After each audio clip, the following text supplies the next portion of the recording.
मिलो। हम लोग स्टेटस को बाहर रखते हैं। यार गरीब बहन भाई हो ना तो भाई गरीब बहन भाइयों को मुंह भी नहीं लगाता। गरीब बहन तो भाई से रिश्ता लेने आ जाए ना तो भाई कहता तुझे जुर्रत कैसे हुई है, तू अपनी औकात तो देख, तू तो मेरी बेटी को 2 वक्त का खाना नहीं दे सकती। ये भाई का बहन के साथ रवैया है। हमारा कहना है बहनें वली बना देती हैं, बहनें मां का रूप होती हैं। भाई बहन से ताल्लुक इसलिए नहीं रख रहा कि इसके घर में गुर्बत है। मैंने पिछले दिनों एक बहुत बड़ा मजहबी स्कॉलर है, उनका लेक्चर सुना, उसकी बात बड़ी दिल को जा लगी। वो कहते मेरे पास एक शख्स आया, उसको ब्लड कैंसर था, जिंदगी मौत से लड़ रहा था, वो रूहानी इलाज करते हैं। तो पूछा तेरा आबाई शहर कौन से? कहा फैसलाबाद। तो पूछा वहां कभी गए हो? कहा 20 साल हो गए नहीं गया। तो कहा वहां कोई तेरा अपना रिश्तेदार है? कहा वहां बहनें भी हैं, चचा ताए भी हैं। पूछी माली पोजीशन कैसी? कहता वो सब गरीब लोग हैं। गरीब तो रिश्तेदार भी नहीं होता और गरीब को मुंह भी नहीं लगाते। कहा तेरा इलाज आज से शुरू होता है। कहा 20 दिन उन लोगों में गुजार के आओ, भूखों को खाना देना, ब्रहना को लिबास देना, प्यासे को पानी देना, प्यादा को सवारी देना, यानी किसी के पास ट्रैक्टर नहीं वो ले देना, हल ठीक करवा देना, ट्यूबवेल ठीक करवा देना। 20 दिन उनकी खिदमत करके आओ। 20 दिन खिदमत करके आया। कहा अब दोबारा टेस्ट करवाओ। जब दोबारा टेस्ट करवाया तो उसको ब्लड कैंसर नहीं था। भाईजान जहां दवा काम नहीं ना आती वहां दुआएं काम आती हैं। और दुआएं करवाया ना करो, दुआएं लिया करो। काम ऐसे करो कि कलेजे से आवाज निकले। मेरे नबी का फरमान है अगर उम्र में रिज़्क में बरकत चाहते हो तो सिला रहमी किया करो, और तुम्हारी सिला रहमी के सबसे ज्यादा मुस्तहिक तुम्हारे अपने बहन भाई। हमने स्टेटस का ख्याल रखा, गरीब बहन है कहीं कर्ज ना मांग ले, गरीब भाई है कहीं पैसे ना मांग ले, हम मुंह ही नहीं लगाते। यार हम मजहबी लोग हैं, गरीब आदमी टाइम लेने आ जाए तो हम टाइम भी नहीं देते, कोई मसला पूछने आ जाए तो हम मसला भी नहीं बताते। एक डिस्ट्रिक्ट मंडी भावलदीन से चला है, एक भावल नगर से चला है, एक कराची से चला है, वो 500,000 किलोमीटर का सफर हमारे पास करके आया है और उसको नजरअंदाज किया गया। क्यों?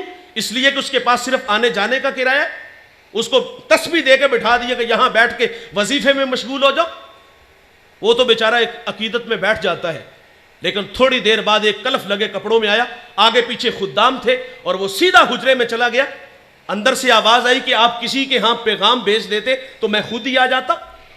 बताओ जो बाहर बैठा वजीफे में मशगूल था उसके दिल पे क्या गुजरी होगी। और जब हमारे रवैये ऐसे होंगे तो लोगों को दीन कहां से मिलेगा।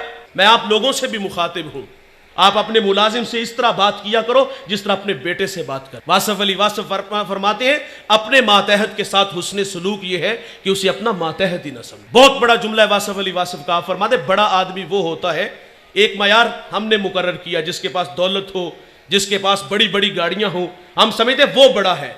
वासफ अली वासफ फरमाते बड़ा आदमी वो होता है कि जिसकी सोहबत में बैठने वाला अपने आप को छोटा ना महसूस करे। लेकिन हम तो कहते हैं इसको औकात में रखो, और औकात किस चीज का नाम रखा है? दौलत को मयार बनाया।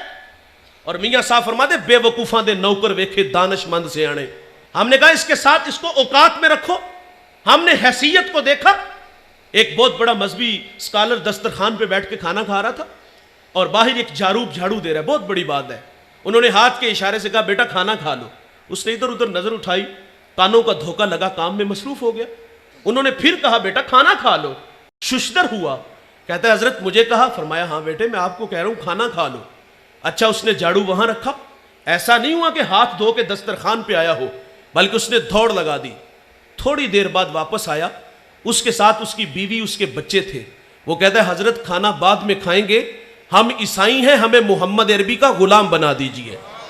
इस्लाम पे 3 घंटे का लेक्चर नहीं, उस पर दलाइल नहीं, बस 2 मीठे बोल बोले हैं कि बेटा खाना खा लो। खाली दामन ईमान से भर रहा है, रवैयों से दीन मिलता है साहेब। ईद का दिन है और मेरे करीम आका सल्लल्लाहु अलैहि वसल्लम ईदगाह की तरफ तशरीफ ले जा रहे हैं। सरेरा खुला मैदान आया, बच्चे ईद की खुशियों में मसरूर थे, लेकिन एक जानिब क्या देखा गया, एक बच्चा है तन पे पैरहन फटा है, आंखें बरस रही हैं। हुजूर गुजरे के कदम रुक गए। मेरे हजरत फरमाते लौता दुखुलुशू का तुन फरमाने रिसालत है, कांटा भी चुभे हमको कब उनको गवारा है। बरसती आंखें देखी तो हुजूर के कदम रुक गए। फरमाया बेटे क्यों रो रहे हो?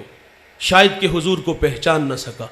अर्ज करता कि फलां गज़वे में मेरे वालिद हुजूर के साथ थे कि शहीद हो गए, मैं यतीम हो गया, वालिदा बेवा हो गई, माँ ने दूसरा निकाह कर लिया, सौतेले बाप ने माल पे कब्जा किया और मुझे धक्के दे के घर से निकाल दिया। आका करीम सल्लल्लाहु अलैहि वसल्लम फरमाते बेटे क्या तू इस बात पे राजी नहीं, मोहम्मद तेरे बाप लगे, आयशा तेरी मां लगे, फातिमा तेरी बहन लगे, अली तेरे चचा लगे और हसन हुसैन तेरे भाई लगे। वो बच्चा कहता अगर ये रिश्ते मेरे हैं तो मुझे और चाहिए क्या। हुजूर उस बच्चे को लेके घर आए, खाना लबास दिया, फिर उंगली थामी और ईदगाह की तरफ तशरीफ ले आए। सरे रात खुला मैदान आया, बच्चे फटी निगाहों से देख के कहते भाईजान अभी तो आप रो रहे थे, अब फखर से कहता है मैं भूखा था खाना मिला, मैं नंगा था लबास मिला, मैं यतीम था अब्बू जी मोहम्मद मिले, आयशा माँ मिली, फातिमा बहन मिली, अली चचा मिले, हसन हुसैन भाई मिले। वो कहता है अब भी मैं रोऊं। ये अखलाक है, ये दीन है साहेब, जिससे भी मिलो तो खंदा पेश।